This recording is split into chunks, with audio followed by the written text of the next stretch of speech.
Tighten your lines as we get ready to sail the seven seas on the Political Pirate Podcast.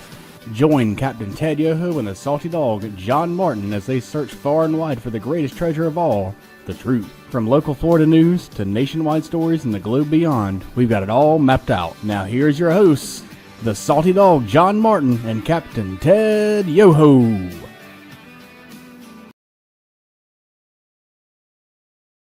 Well, good morning, everybody, and welcome to our show, the 3Ps Political Pirate Podcast, featuring the old salty dog hosting the show and the captain of our show, Mr. Ted Yoho. Good morning, Ted.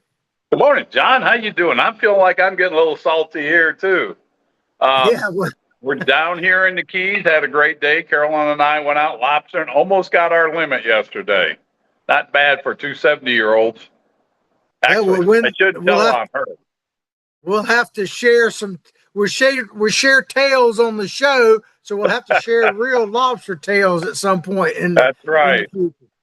Well, Ted, I don't know if I know you've been in the Keys, so you've been a bit preoccupied, I'm sure. But Kamala Harris she was on the Late Show last night. I watched it, one of my services, as I say, so you don't have to, and we might talk about that in a minute. But she's come out now and announced that she is writing or has written a book that is going to be published sometime, available to the public towards the end of this year. And it's called 107 Days. So she announced, though, the day before that she is not running for the governor of California. She didn't rule out running for something in the future, but she made two big announcements. One, for the people of California, I'm not running. And secondly, hey, I got a book coming out. Buy it. What are your thoughts on that? And we'll dig a little deeper into it in a minute. Number one is I think I'm going to have to get you that book for a birthday or Christmas present for you. A stocking stuffer. Number two, I think you'll see the California economy pick up a little bit, knowing that she will not run for governor or potentially be governor. And I don't think I'm going to read page one at all to get to 107. She has nothing that I want to hear and read about. I mean, I don't know. I think she's searching. I think she's trying to vindicate herself and, say it wasn't my fault and this is what America needs. And we absolutely know it's not. Well, the question then becomes, what will she do now? And I had some thoughts on it, and I want to give people a minute while we pull this picture up to, cover their eyes. But here you go. Maybe she could show her jeans off, because it seems like jeans are in the news quite a bit lately. I'm actually wearing some camouflage shorts, which I won't show you right now. But maybe Kamala has a future. There she is right there. What do you think, Ted? Makes me want to rush out and not buy those.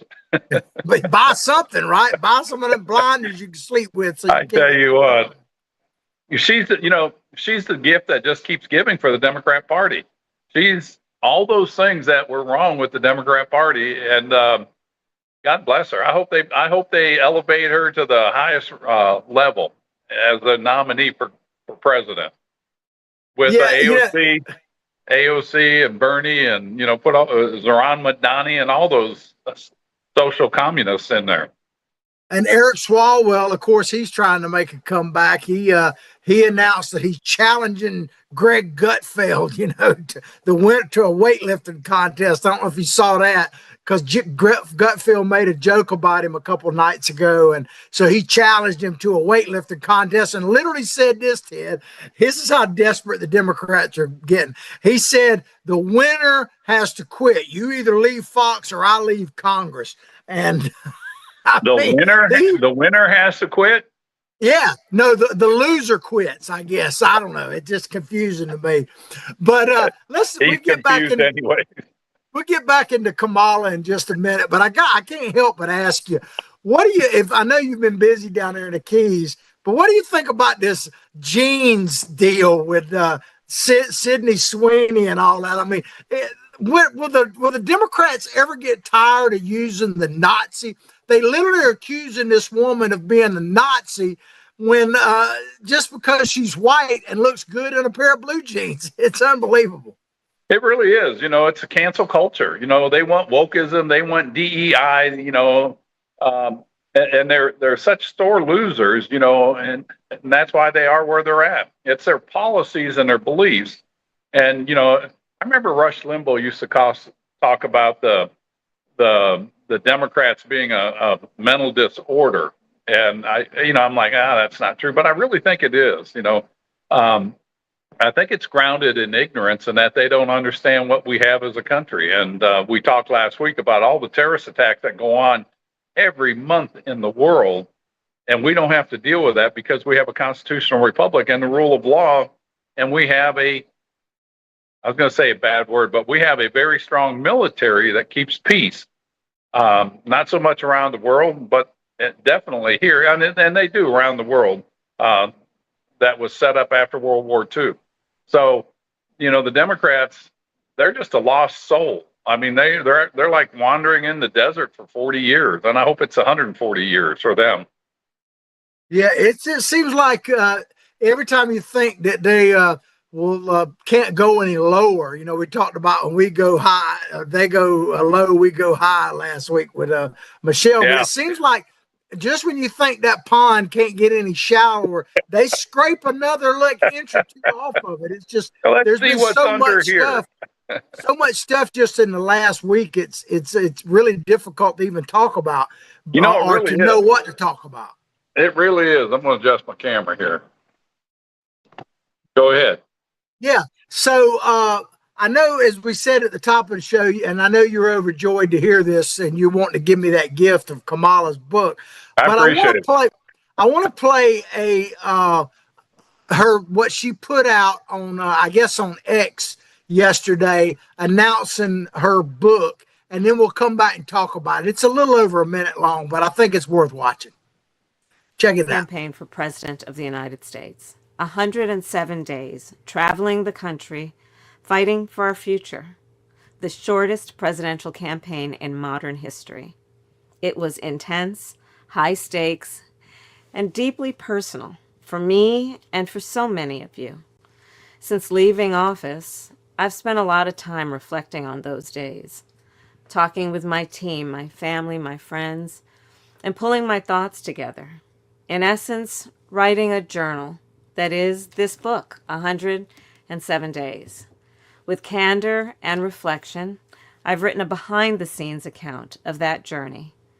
I believe there's value in sharing what I saw, what I learned, and what I know it will take to move forward. In writing this book, one truth kept coming back to me. Sometimes the fight takes a while, but I remain full of hope, and I remain clear-eyed. I will never stop fighting to make our country reflect the very best of its ideals, always on behalf of the people. So thank you for being in this fight with me. I am forever grateful, and I cannot wait for you to read this, and I'll see you out there. Take care. Just over a year ago, I launched... Well, there you have it. I gave her a free advertisement on the show. Oh, you sure did. That's very nice of you. Yeah, if you want to torture yourself, buy that book. But the 107 Days, the title of that is because, according to her records, basically, she ran a campaign for 107 days, the shortest in history. But when I first heard her saying that, I was thinking about the polling. If you go by the polling, the longer she campaigned, the more her numbers dropped. So she would have probably been better off if she took 100 of the 107 off and just campaigned for 7 days. She might have won. She might have, and, again, John, we're making fun of her, but that shows you the state of the Democrat Party and the people that support that. They're just off base with what the values of America are, where we stand as a nation. And, I think we need to air stuff like that over and over again as a constant reminder, because our role is to educate, motivate, and activate. And, we want to keep people informed of what will happen if you get those Democrats back in power. I mean, it's going to be a whole different country if they get power for a very long time. And God forbid it's all three branches of government. Yeah, well, it'll be interesting to see if she actually does try to seek the presidency again. Because, like on Colbert's show last night, one of the things she said was that, she never had dreamed about being president. That wasn't her. She just dreamed about serving, and that she's gonna go around the country and have a conversation with people, mainly listening to them, so that she can encourage them to not lose their voice and their vote. But in doing some research for this, I found out something that is kind of fascinating, and I don't know if the Democrats will look at this, but the Democrats don't have a history of running people who got the nomination and lost again. The last time that someone ran, got the Democratic nomination, was defeated, and then ran again and was defeated, believe it or not, was Adlai Stevens. It's been that long ago, Ted. So the history is working against her in that sense. Well, it is. And you think of how many failed candidates they've put up there. I mean, John Kerry, he ran, I think, twice. Hillary Clinton ran, I think, at least twice, if not three times. And then Joe Biden, I mean, he got into the presidential election three times. And now if she gets back into this, it's just putting loser after loser after loser. And again, it's a clear message from the American people. That is not the direction the nation wants to go at this point in time in the makeup of our country. And, thank God that, they keep bringing up candidates like that, because it solidifies the security of this nation and the protection of a constitutional republic that we all love and dear and benefit from every day. Yeah, well, of course, you always do this, Ted, sparked the thought in me. I just got to thinking about it. We've seen a lot of the Bidens lately. Joe's got a memoir coming out, I don't know, for $10 million. That'll be a short edition. Cut rate. We talked about Hunter. He's been all over the TV and everything. Here's a big what if for you. What if Joe Biden gets rest and relaxed and tanned on the beach, looks at what Donald Trump did, and makes a comeback himself in 4 years, or tries to do it? He'll only be about 95, but, so he may decide, hey, I'm going to run. I mean, he ran and won from his basement, so surely he could run and win from under the beach umbrella. People forget that, or you brought that up, and I appreciate it, because we forget how inept that campaign was, and he didn't come out of the basement. I mean, that was the big joke, and it was the Obama machine pulling the strings, making sure that the right people were in place. The Zuckerbergs were able to fund with Zuckerbucks, the election areas that were accused of fraud. I'm not saying it was a fraudulent election, but there was players that were in there that were not. They're more nefarious when it came to the election integrity, and so maybe they'll pair up again. And it'll be Harris on the top and Biden as the vice president, because you always want somebody dumber than you are. So. There you go, like Tim Walz. But I thought about it while we were just talking that, she said she ran the shortest campaign, 107 days, but Biden actually won the presidency, ran no campaign. I mean, literally ran now, no. Contrast that and look at Donald Trump.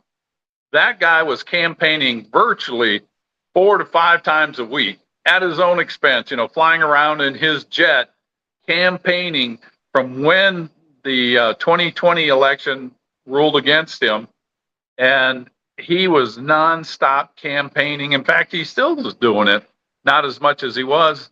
And that's just the difference between somebody that's passionate about what they're doing versus somebody that wants to be given something. And that's the difference, I think, a lot between the mindset of, I don't want to say all Democrats, well, the socialist Marxists, they want to be given something. And you've heard me say before, the Democrats' goal is to give you what you want to keep you where you're at. It's like, I'm here, elevate me. And Trump worked his tail out, and he worked to win this election, and he deserved to win. Yeah, and that's what gets me. It kind of all blends in together here, Ted. But the Democrats, I mean, do they not actually watch TV and even the coverage for their own kind of networks, their friendly networks, because they're talking about constantly about Donald Trump and his, mental capacity and everything. When he's sitting up there taking impromptu questions, literally the reporters run out of questions asking the dude, and He'll he's wear them around. out.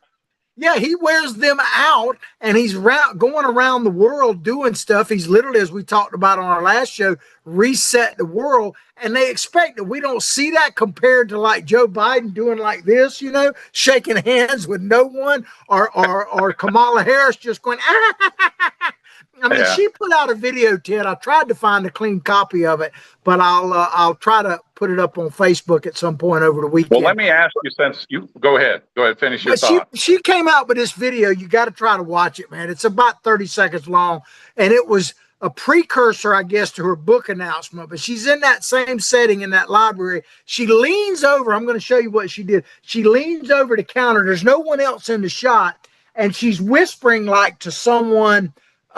And this is intentional. And she's talking about everybody saying, "What's Kamala been doing? They think I've been on the beach drinking margaritas and licking my wounds or something like that. But I really been writing a book." She said, "Who does that?"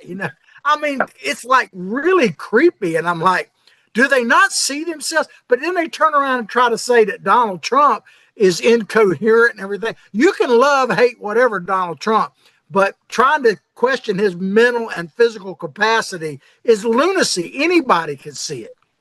Well, two things on that is, when you lose like that and you're out of the limelight and you're used to being into that, you seek relevance. I saw that when I quit being a veterinarian. I went right into being a congressman. But when I got out of Congress, you're looking for relevance. And I've talked to other people that have retired and moved on from what they were identified in life as, and it's relevance. You want to be relevant like you were. And I think that's what you're seeing Kamala Harris and Biden. He doesn't know where he is. Or Hunter Biden, he's out of the limelight, and he wants to be relevant. But, it's a shame, because you have to do something of value to be relevant, usually, whether it's working with your family or whatever you do. And so they're out of that. And you look at what Trump has accomplished, the border. I mean, you can't ask for a better resolve of that. Yeah, it is ugly getting people out of this country that should never have, number one, been here, but he's doing that. You look at the trade issues, and I know we'll talk more about that. Those are adjustments that needed to happen. We were a $1.3 trillion trade deficit with all these other nations around the world. He's renegotiating things. And, if we have time, I want to talk to you about the tariffs he's wanting to do with China and negotiate with them to pit them against Russia. I think that's a terrible misstep, and we can talk about that later. Yeah, well, you mentioned, and I got a list of stuff here, but we're not going to go through all of it. But we're talking about, she said 107 days. Luckily, she's not president, but Donald Trump, when you think of, they talked about his first 100 days, but now he just turned a milestone of his first 6 months. You mentioned the border. I mean, the stock market's at an all-time high. We had a 3% growth in this last quarter economically, when basically Obama said back in the day that, that kind of growth is over. It's in the past. He's bringing back the Presidential Physical Fitness Award. I don't know if you saw that, which is cool. I saw that. And when did that go away? When did that go away? Was it under Obama? Did away with it. Obama did away with it in his first term, I think. He must have got rid of it when he saw Putin riding a horse bare-chested and he was driving a go-kart. Yeah. Well, I don't know if you saw this. I didn't write it down, but I think my numbers are basically correct. The Democrats did a poll of young people, the whatever they're calling, what is it, Gen X or whatever, the youngest people, and of men, because they're trying to get men back. And they said, can you name one male figure that you look up to or whatever? And the only one they could come up with was Barack Obama. That's the only one. That's really? the only, not a single other Democrat could they name, not even say, oh, well, maybe so. They couldn't even name one. Certainly not Cory Booker, who's all bowed up these days. But it's just amazing. But they're Well, that trying to guy's get off the him. rail, isn't he? Yeah, and we might talk about that in a minute. But we're getting ready to go to break. But before we do, I just want to tell you this because I know you love, I call him the tingle guy now, Chris Matthews. Chris Matthews literally said on Charlie Rose, talk about two forgotten guys, Charlie Rose podcast. He literally said that the country is clearly making a right turn towards Donald Trump. And I'll put up a meme on our Facebook That's pages. brilliant. Yeah. He's just realizing that now. I put up a meme on our Facebook pages that I think kind of sums up the way I see things right now. It says something to the effect of, we're not far right, we're just right so far. You know what I mean? I think that describes Donald Trump. Donald Trump is really not far right. He's just right so far. That's right. It's kind of like what Reagan said. It's not that the Democrats are bad people. They're just wrong in their beliefs or something. I forget how he said it, but it was basically that it was very. They know so much that's not true. Something like that. That's right. We're going to take a quick look that up. Yeah, we're going to take a quick commercial break. Please sponsor our sponsors. You know, if you want to be a sponsor of the show, look at the little tagline that says "Contact." You can have your logo right here on this hat. A coffee mug or something like that. We're working on all of that, and we appreciate everybody tuning in. We'll be right back. Although the owner of Lewis Oil Company maintains she is 29, Lewis Oil turns 60 years old in June. Chevron would like to recognize the North Florida second-generation family-owned business, celebrating its growth and staying power. Lewis Oil Company maintains significant on-hand supplies, strategically located fuel depots, a delivery fleet, on-site service, fuel card locks, and convenience stores. Lewis Oil Company understands its responsibility in the local economy by providing service and delivery on demand and in crisis. As a first responder for 18 Florida counties and the Southeast from Texas to Virginia, we are proud of this rare accomplishment. Lewis Oil delivers. This is Ward Scott, and I want to thank all our sponsors who keep the show going and pay the bills. The Ward Scott Files premium sponsors are Crime Prevention Security Systems, large enough to serve you, small enough to care. Melvin Law, the only official injury partner of the Florida Gators. The Ward Scott Files Gold sponsors are Lewis Oil Company, Shoot GTR, On the Spot Dry Cleaners, R&R Construction, and Style Cuts. If you are interested in promoting your business on the show, you can visit our website, www.wardscottfiles.com, and click on the Advertise Here banner on the right side of the page, or call my friend Freddie at 352-284-3733. Again, thank you to all the great businesses that support the Ward Scott Files. And remember, if you like the show, thank our sponsors and support the businesses that support us.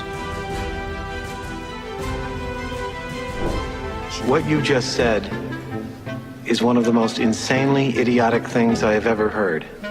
Everyone in this room is now dumber for having listened to it. May God have mercy on your soul. Or that very much surprises me that you've never been tased. You can't handle the truth. All bees poop. A warthog. He's going to come up the steps. Here he comes. Oh my goodness, and he's huge. Hello, boy. Wonder if we can pet him. Hi, boy. Can we touch him? No, don't. Help me! Help! Help!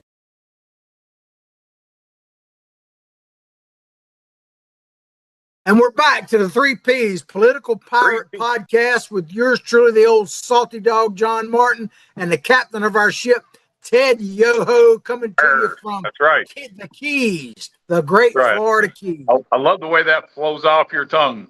The PPP. The PPP, baby. Well, talking about three initials, we're going to talk about one of your favorite people, Ted, AOC, Alexander. Oh, man, you're killing me, John. You're killing me. You guys have history, right? But this comes to you from a conservative underground news publication. AOC turned red with rage after this sex scandal exposed her biggest lie. And there she is in all her glory. Well, this is about Roosevelt Avenue in Queens. And if people don't know about this, this is literally the heart in New York City and Queens of AOC's district. It sure is. And it's gotten so bad on this. This is a famous street, for shopping and everything else, but it's gotten so bad that it now has a nickname, Ted, called the Market of Sweethearts. And that's because of all the open air prostitution and drug stuff. And I've seen open air type stuff like that in New York City, but it's usually kind of isolated when I was there in the 80s, parks and stuff. I'm not condoning any of it.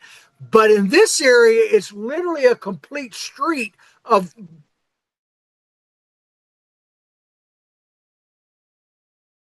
and you guys lost purely illegal activity. It's amazing. Well, it is. And, the amount of people that were there moving, just soliciting sex. And, for that to go on in modern day, and understand this, prostitution, that's human trafficking. That is 85 to 90% of those women involved in prostitution are trafficked. So it's modern day slavery that's going on in her district. And it's unconscionable that she wouldn't take a stronger stand and go door to door and say, get out of here, and throw those businesses out. And I would have a contingency of people walking behind me. That woman, to be in Congress and have that go on in her district, just irritates me to no end. And again, I don't want to spend too much time on her because she's got a lot of huge following, but she is what's wrong with the Democrat Party. It's all about populism and how many Facebook likes you can get, but when you look at the results, there are no results there, period. Well, you mentioned that about not giving her publicity, and I'm with you on that, but I would put one little caveat on that. I do believe that one of the things that Donald Trump is doing, not specific necessarily to Roosevelt Avenue, but around the country, because we heard, for instance, about the border. I use it as an example, that there was nothing we could do about it. Time had changed. We got to reform our laws. It's a complicated process and all of this stuff. And the street crime and all of that kind of stuff. It's just things have changed. You're going to have to deal with it. And I think people were kind of coming to that sort of realization, but Donald Trump has exposed the nonsense of that. Literally at the border is the best example. They went from just a flood to zero. He has shown what can be done. So I think people are going to look at stuff like Roosevelt Avenue and say, it doesn't have to be this way, because it's one thing for them to say, well, this is just the times we live in. But Donald Trump, Ted, and I'd love to get your opinion on this, is exposing what can actually happen with the right type of people in government. Well, I think one of the most powerful statements he said when he gave that joint session of Congress, when he had that meeting back in January, it was like almost the joint like a State of the Union, but like the State of the Union, when he said, when it comes to the border, we didn't need new laws, we didn't need more money, we just needed a different president. He was willing to act, and he knew what he could do, and he's done this again and again. He's doing it on education. You look at how he came out on homelessness. We're going to end homelessness as best we can. We're going to put money into the treatment, the counseling. We're getting no more free drugs and needles and all that for the drug addicts. And I think they really need to crack down on people bringing drugs into this country, make it a capital punishment. You don't have to do it often, but you need to do it enough to get people's attention. So you're not bringing those drugs into our country. And then work on the addiction problem in this country. And then when you get to, you look at the other things he's done, it's just like you said, the presidential fitness award again. Those are things that are making America stronger. And, you look at this garbage going on in New York City, and it's not just New York City, it's every big metropolitan area or urban area like that. And, this is something that needs to be cracked down. This is not America. This is not who we are as a people. We don't accept that. And you were saying how the Biden administration said, well, This is just kind of where we are nowadays. And if you want to accept that, that's a defeatist attitude. And I don't think people accept that, in a country like ours with Christian values that we have. Absolutely not. Yeah, well, like I say, I think that what Trump is doing is exposing all this. I mean, Sure. and we'll talk a little bit about Madani and the campaign there in just a moment. But What's interesting they're is being exposed to a certain extent. these people in Queens, AOC's constituents are exposing this and saying what a terrible job she's doing. So, more power to them. And I hope they're smart enough in the next election not to listen to her BS that she'll tell them and do the tearful eye and cry. I'm really mad about this and we're going to fix it, because she won't. She'll go back to the glamour and glitz. Well, I want to play a snippet of a very long video. I'd encourage people to go. It's pretty easy to find on any video about this market of sweethearts and watch some of it because it's pretty in depth. This is a short snippet to give you some idea of what we're talking about happening on this street, Roosevelt Avenue in New York City. And watch how blatant it is in everybody's face. I mean, it's everywhere on that street. Yeah, they definitely don't fear the law. Check it out. Friday, Pix 11 News saw activity in the 80s on Roosevelt Avenue, with one man apparently steering customers to a spot that was close to a barber shop. We are seeing more Latina women doing prostitution. I think those women have no other options. Some are Venezuelan, Colombian, and they are having their own massage parlors alongside with the Asians. By day, Pix 11 News noticed a row of women near a physical therapy office on 92nd Street. The manager inside telling us it's hurting his business. Because patients, they don't want to come in to do therapy because they are being harassed. We spotted a surveillance camera over the tiny hallway. And that's just a little snippet. And think about that. Most of that video, if not all of it, was shot in broad daylight. You have open air prostitute, drug deals, a flea market, so to speak, of stolen goods right out there. And they just don't care. They don't care. They're not afraid of being prosecuted. Apparently, they're not even afraid of being deported because a lot of it's illegals. I feel especially for the women, because a lot of those women have been trafficked. They're Hispanic. Absolutely. And they've been trafficked from, all of these South American countries and also Mexico. I mean, your heart just goes out to them because that's someone's daughter there, someone's niece, someone's daughter, that kind of thing. It's just sad. And here you have a woman in Ocasio-Cortez, Ted, and I'll turn it over to you, that is literally turned her back on all of this stuff. And they talk about caring about women. That's what gets me. They always talk about Donald Trump as anti-woman, but to me, you couldn't be more anti-woman than letting this human traffic go on right in your district. Yeah, and it's like, well, that's just the way it is. That's their attitude. And again, this is modern day slavery. So anybody that is anti-slavery or wants reparations, we need to deal with what's going on right now because these people, it's real time. It's going on in these people's district. And you think of a representative like AOC calling for defunding the police. Once the criminal's out of jail, it's not their fault. They're the victim, because they were raised in a discriminatory country, a racist country. And then, she drove businesses out of her district. Jeff Bezos was going to put an Amazon center in there. And she says, oh, no. So she went against the billionaire that wanted to bring jobs in her district. And now the job she has is prostitution and the thievery. This goes back to her defunding the police. All these people that were stealing stuff and shoplifting, and then they changed the law that if it's not over $900 or $1,100, they're not going to prosecute you. And we saw those people running into those stores, stealing all that stuff. That's where this stuff is coming from. That's being sold on the street. So the vendor had to buy it, get stolen, and then they're out on the street. And so she has created the environment of her policies in her own district. And again, it's time for the people in New York City with Zohran Madani and the likes of AOC and the other liberal progressive communists to wake up and you're going to get more of this. This is as good as it's going to get if you don't change your representation. It's going to go downhill from here, and you're going to have more of a police state. Yeah, and you know what? I didn't see them selling on the street there, Ted. I didn't see them selling bread. Remember, AOC said, "Oh, these people that are or MAGA shoplifting hats."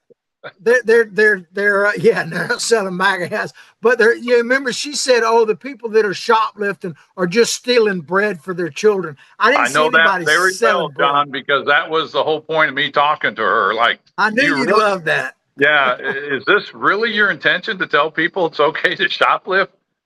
Well, what do you expect them to do? I said, with food pantries, faith-based organizations, food stamps, the best you can recommend is shoplift? Give me a break.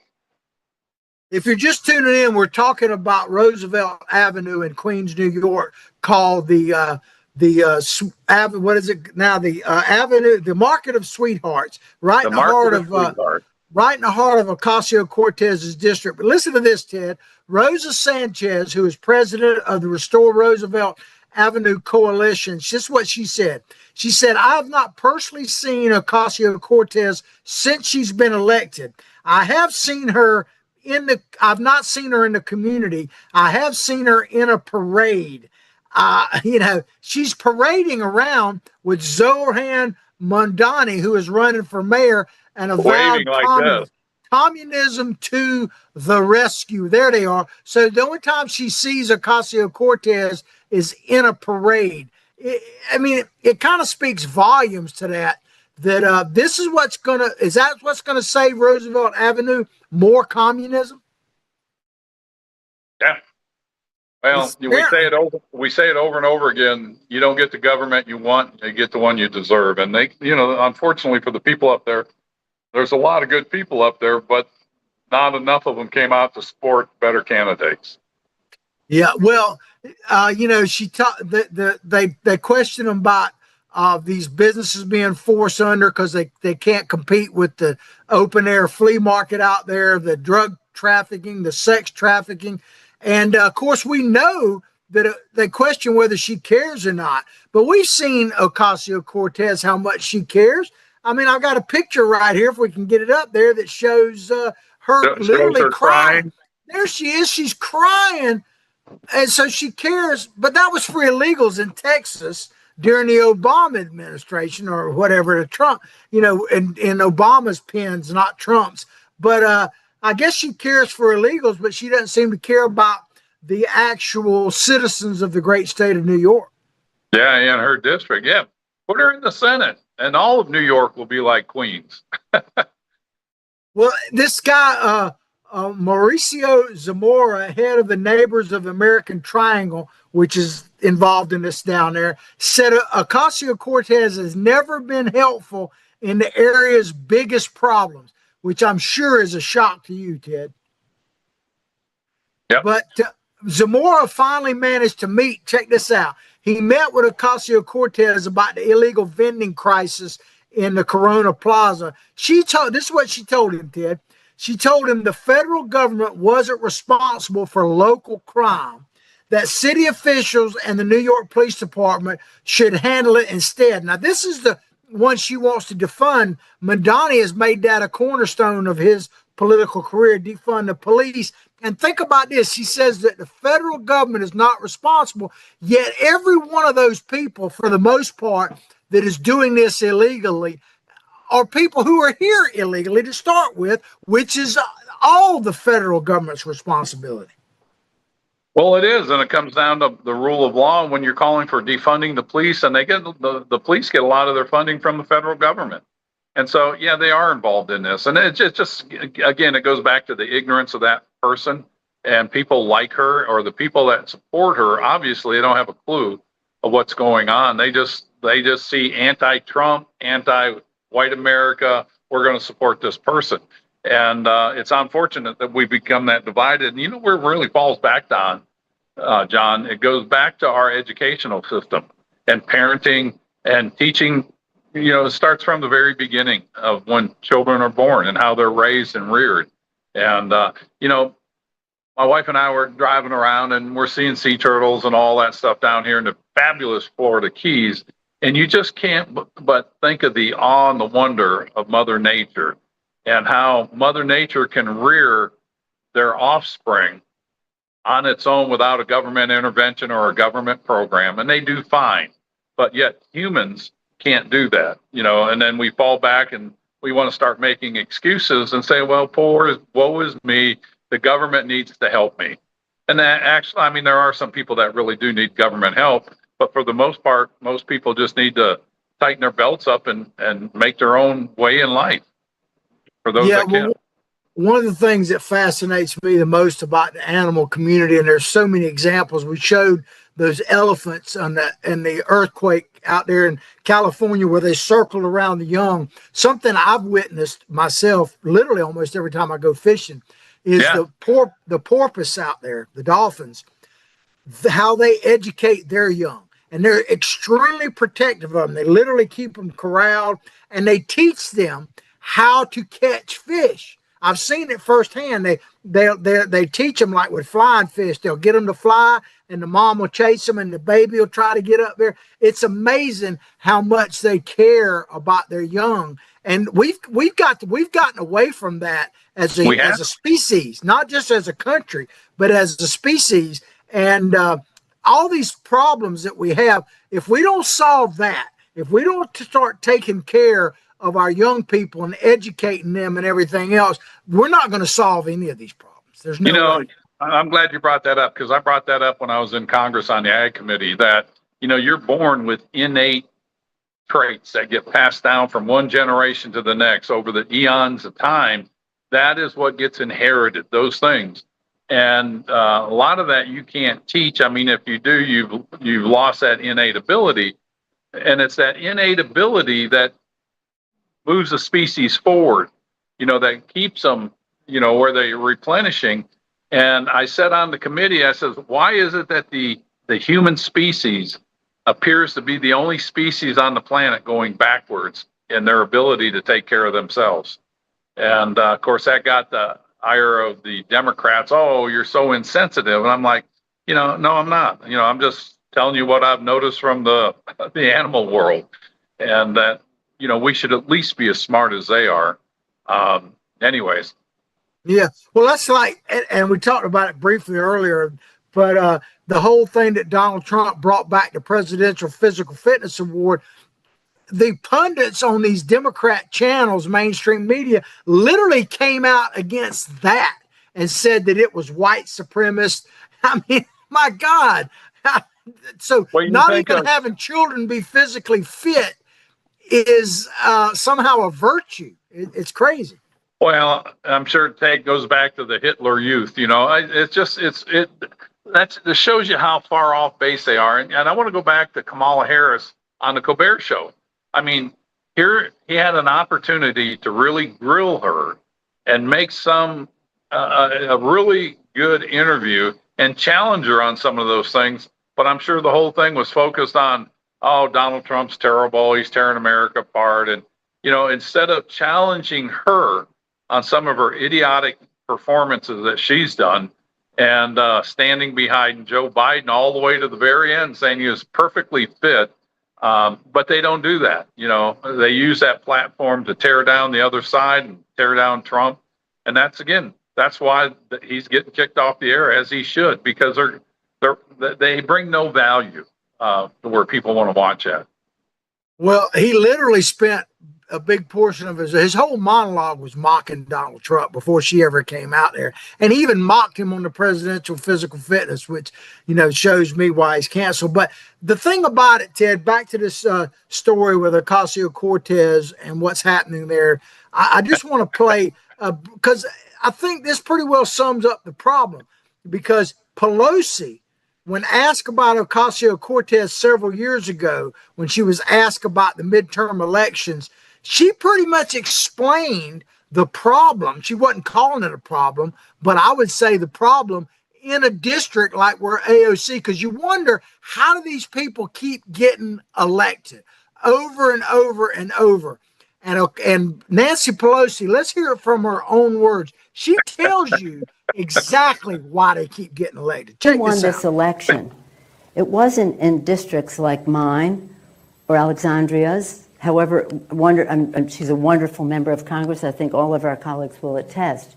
But those are districts that are solidly Democratic. This glass of water would win with a D next to its name in those districts. And not to diminish the exuberance and the personality and the rest of and that. And there you have it, Ted, straight from the great stock buyer's mouth there. Miss Pelosi, she says that a glass of water could get elected in AOC's district, and she's talking about other districts as well. She's spot on about that. That's the problem, and I would challenge people that live in those districts. If you want something to be different, you got to do something different. Do you think that can be changed, Ted? And how do we do it if we can? Well, that Nancy Pelosi just showed what she thought of the people in that area. As long as it has a D behind their name, they're going to vote for it because that's how ignorant they are. So Nancy Pelosi is saying basically the people in those strong Democrat districts, as long as it's got a D, they're going to vote for it. They don't care about the results. But you know what? I bet you the people in Queens care about the results they're getting now. And that's happening all over the country where the liberal, progressive Democrat Marxists are running. Karen Bass, Gavin Newsom. You can just go around the country. Tim Walz up in Minnesota, Pitzker up in Illinois. All those guys are running the same show, and it's a losing proposition. That part's okay that they're losing. The bad part is what it's doing to the people in those districts and what it's doing to the state and what it's doing to the country. It's tearing us apart. And these people need to get on board and you don't have to like Donald Trump, but you ought to love the country and the Constitution and work to make it better. And they're not doing that. They're not uniting the Americas. They're dividing America. Well, I think what people have to do, and this is what I was kind of alluding to earlier in the show when I said that maybe, and this is a maybe Donald Trump can continue to have success over the next 3.5 years to the point that people just can't help but see the difference. Because I think that people, if they're honest with themselves, can see the difference in the border, can see the difference in certain areas and that kind of thing. And maybe, that's the only thing, I put a big maybe on it, maybe that will wake people up. Because if it doesn't, I don't know what will. Well, and that's why we want to educate people. We need to make sure he keeps the majority in the House and the Senate. And if nothing else, that would be the minimum, keep the majority. But let's try to raise that in the House and the Senate, because we can get so many of these things changed that were wrong with America, the DEI, the wokeism, all that stuff about men being in women's sports. All that stuff needs to change. And then the attitude of America will come back. We played those clips from July 4th. Prior to July 4th, some of the radical people saying, I don't want to see anybody celebrating July 4th and lighting off fireworks to celebrate this country.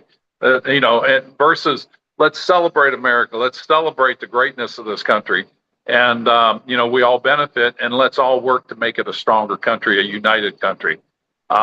That's really ought to be the goal of any of the leaders in either political party.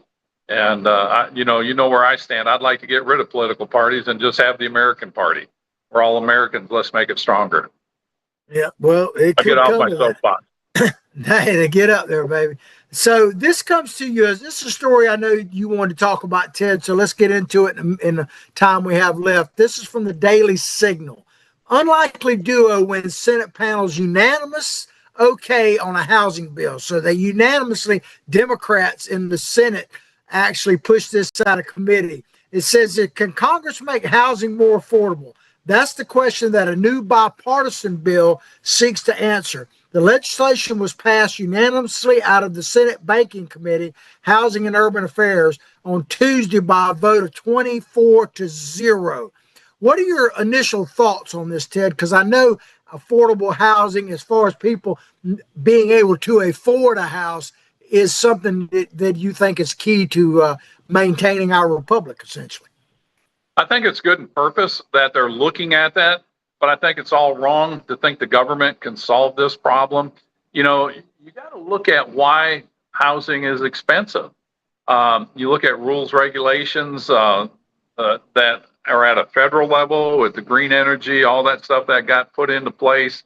Then you look at the appliances that you have to go through. You look at the inspections and the way you build a house today versus, I mean, heck, go back to the 1600s. That homes are still standing all over Europe and St. Augustine and on the east coast of Florida, the 16 and 1700s. They didn't have the rules and regulations, yet those homes are pretty good. Now, granted, they're a lot safer today, but then you look at the cost of the devaluation of the dollar. I bought my first house in 1980, paid $45,000 for it. It was 1.67 acres, brand new house, 3-bedroom, 2-bath, with a single car garage. That house sold for 200 and some thousand. It did go up in valuation, but not that much. What happened is the price of the dollar went down. So you had to have more dollars to buy that same house. And so can the government adjust that? And I worry about the government adjusting things. And when you get into public housing, people move into that, not all of them, but a lot of them, it's generational. And so you're not really helping people. You're not helping them go from a handout to a hand up. You're just keeping them at that level, that flat level. And it worries me when the government says, all right, we're going to start making housing affordable. They've tried this over and over again, and I think it's the wrong way. I think the private market needs to do it, and it's the demand. There's plenty of homes out there right now. And then one last thing is, a lot of homes are out there right now. People aren't buying because the interest rates are high. Interest rate is so high. And Trump's trying to solve that too, and they won't. Jerome Powell needs to leave the Fed, and they need to reduce the interest rates, period. Yeah, well, the thing that jumped out at me when I was reading this article, and of course it really doesn't mention it in here, but this guy that's running, Zoran Mamdani, that's probably going to be the next mayor of New York, unfortunately, it's looking like. He's literally campaigning on affordability. And so it resonates with people about affordability, as it should. But at the same time, Ted, I'm like you, I'm skeptical that government can solve this, because if you talked about regulations, I'll give you a great example. Florida, we just had a couple of major hurricanes. I go down to that area, Treasure Island and all that, almost weekly. And it's they still got a lot of damage, but they have rebuilt a lot of it. And it's only been a few months, not even a year yet. Out in California, they haven't really rebuilt anything from the fires. And do you know that California has over 300,000 California regulations that deal with land use and housing and all that? Over 300,000 when most states have less than 100,000. That tells you a lot right there. I had no idea, but that's a perfect example, John, of too much government. And so you get into a program like this, well-intentioned, but with all the hooks and all the caveats that come with it that are going to drive up the cost of the housing, which then the government will have to subsidize the housing. Getting into a house is not the hardest part. It's difficult. You got to come up with a down payment and insurance and taxes and you do all that stuff up front, but then you have the maintenance of the house. You have the insurance on the house. You have the taxes on the house. And Zoran Madani, going to put freezes on rent. That's been tried over and over again, doesn't work, because if I'm a landlord, I've got to maintain that house. I've got to maintain that property. If not, they're going to sue me, and then I lose that way too. And if you can't raise your rates, you can't maintain it. And if a person gets into a house that really doesn't have the wherewithal to get into a house, and I think everybody has the right to have a house, are they going to be able to afford to take care of that house? And I just think this is the wrong way to go for the government. I think it should be focused on jobs, creating opportunity for people, educating the young people so that they know how to do this. And one of the interesting things is they're going to have a economic component of this on educating people on economics and finances. Think about that. Our government is going to teach people on economics and finance how to be good stewards of your money. What is our debt? Yeah. Well, all you got to know about that, Ted, is go back to a story we talked about several months ago where they found out that they gave $2 billion to Stacey Abrams. And after she got the money, then they sent her a video on how to budget after they'd already given her the money. I mean, so that's just crazy. But So do you want that to happen with a housing project? Under Trump, I'd be okay with it, maybe. But with Elizabeth Warren on there, absolutely not. And Tim Scott, I like Tim, but he's too to the center. He's trying to do good for people, and I think that's a noble cause. But like you brought up, we'll give you $2 billion, and then we'll teach you how to spend it. How to spend it, yeah. If the government's at $37 trillion, they don't need to be teaching anybody how to do finances, the way I feel.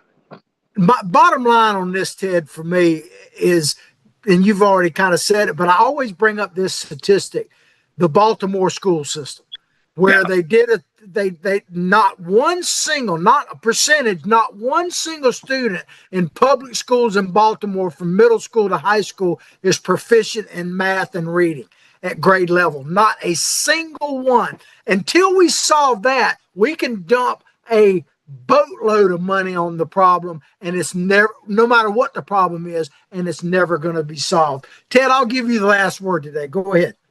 Well, if I may wander a little bit here, I wanted to touch on Donald Trump with his negotiation with Xi Jinping in China, how he's trying to move China and pit him against Russia. And he was an admirer of how Richard Nixon used to separate China and Russia, and China became an adversary of Russia. And he's thinking he can do that now. It won't happen now, and this is why. China has gone from where they had, I forget how many people, they had like 300 million people living in caves under Mao Zedong. And when Nixon came to power, their economy, their lifestyle, their manufacturing, they're the hub of everything today. When you go to rare earth metals, pharmaceuticals, cattle feed, livestock nutrition, all that stuff, the majority of that comes from China. Then you look at manufacturing. You can't buy anything that says not made in China. It's very hard to. I mean, you can. And so Trump wants to get cozier with Xi Jinping, but he's missing the fact that Xi Jinping wants to take over the world and be the world superpower. And he's already flexed his muscles on the rare earth minerals, and he's done it on the pharmaceuticals. You can't get him in business with somebody that wants to take over you. And I think this is something we should talk about next time, go more in depth, because this is a misstep, I think, on foreign policy that Trump is doing. And I just don't think it's going to backfire on him. We'll take that topic up on Monday. I hope you have a great weekend, Ted. And we'll see you Monday morning right here, the same time, same bat channel, so to speak. Right. Fair winds and tight lines, John. Good Thank fishing. you, sir. Y'all take care. Appreciate you watching.